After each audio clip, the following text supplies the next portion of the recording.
നമ്മളെ മറ്റുള്ളവരിൽ നിന്നും വ്യത്യസ്തരാക്കുന്നത് എന്താണ്? നമ്മളുടെ personality. The big 5 personality traits എന്തൊക്കെയാണെന്ന് നമുക്ക് മനസ്സിലാക്കാം. ആദ്യത്തേതാണ് ഓപ്പൺനെസ് ടു എക്സ്പീരിയൻസ്.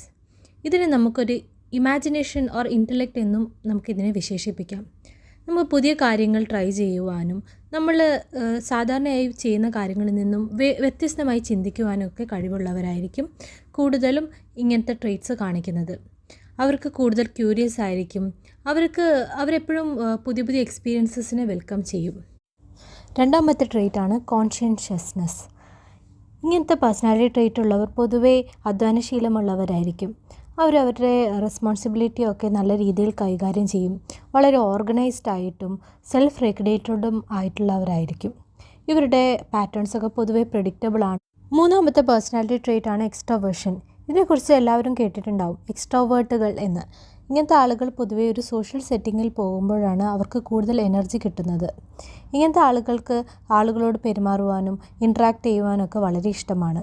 അവർക്ക് എപ്പോഴും സോഷ്യലായിരിക്കാനാണ് ഇഷ്ടം. മറ്റു ചിലരാവട്ടെ ഇൻട്രോവേർട്ടുകളാണ്. ഇൻട്രോവേർട്ട്സ് ഒരു സോഷ്യൽ സെറ്റിങ്ങിൽ പോയി കഴിഞ്ഞാൽ അവർക്ക് എനർജി ഡ്രെയിൻ ചെയ്യുന്നത് പോലെയാണ് തോന്നുന്നത്. തന്നെ ഇരുന്ന് സ്വന്തം കമ്പോസ്റ്റായിട്ട് ഇരിക്കുമ്പോഴാണ് കൂടുതൽ എനർജി ഫീൽ ചെയ്യുന്നത്.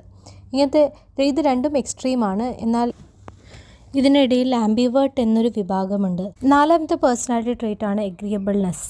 അതായത് നമുക്കൊരു വേറൊരു ഇൻഡിവിജ്വലിനെ എഗ്രി ചെയ്യാൻ എത്രത്തോളം സാധിക്കുമെന്നതാണ്. അതായത് അവരുടെ ഇൻഡിവിജ്വൽ ക്യാരക്ടറിസ്റ്റിക്സ്, അവരുടെ ഒപ്പീനിയൻസ് അല്ലെങ്കിൽ അവരുടെ എല്ലാ തരത്തിലുള്ള അഭിപ്രായങ്ങളെയും നമ്മളൊരു ഡിഫറെൻറ്റ് വ്യക്തിയിൽ നിന്നാണെങ്കിലും നമുക്കതിനോട് എഗ്രി ചെയ്യാനും അവരിലെ ഡിഫറൻസസ് മനസ്സിലാക്കാനും എത്രത്തോളം കഴിയുമെന്നതാണ് നമ്മളുടെ ഈ ഒരു ട്രെയ്റ്റ് കൊണ്ട് ഉദ്ദേശിക്കുന്നത്. ഇങ്ങനെ കൂടുതൽ എഗ്രിയബിൾ ആയിട്ടുള്ള ആളുകൾ പൊതുവേ കമ്പാഷനും കോപ്പറേഷനൊക്കെ ഉള്ള ആളുകളാണ്. ഒരു ടീമിൽ വർക്ക് ചെയ്യുവാൻ അങ്ങനെയുള്ള ആളുകളെ പൊതുവേ എല്ലാവരും ഇഷ്ടപ്പെടുന്നു. അഞ്ചാമത്തെ പേഴ്സണാലിറ്റി ട്രെയ്റ്റാണ് ന്യൂറോട്ടിസിസം. നമ്മളുടെ ഒരു പേഴ്സണാലിറ്റി പൊതുവേ ഒരു നെഗറ്റീവിലോട്ട് പോകുന്ന ഒരു ടെൻഡൻസി ഇതിനെ കണക്കാക്കാം. അതായത് ഇങ്ങനെയുള്ള ആളുകൾ പൊതുവേ ഇമോഷണലി അൺസ്റ്റേബിൾ ആയിരിക്കും. പിന്നെ എപ്പോഴും സ്വന്തം തന്നെ ഒരു ഡിസ്ട്രക്റ്റീവ് തിങ്കിങ് പ്രോസസ്സാണ് ഇവർക്കുണ്ടാകുക. പിന്നെ ഇവരുടെ ആങ്സൈറ്റി, ഡിപ്രഷൻ, ഇൻസെക്യൂരിറ്റി ഇങ്ങനെയുള്ള എല്ലാതര പ്രശ്നങ്ങളും ഇവർക്കുണ്ടാകും. അവർക്ക് ചെറിയ പ്രോബ്ലംസ് പോലും അവർക്ക് ഹാൻഡിൽ ചെയ്യാൻ കഴിയില്ല.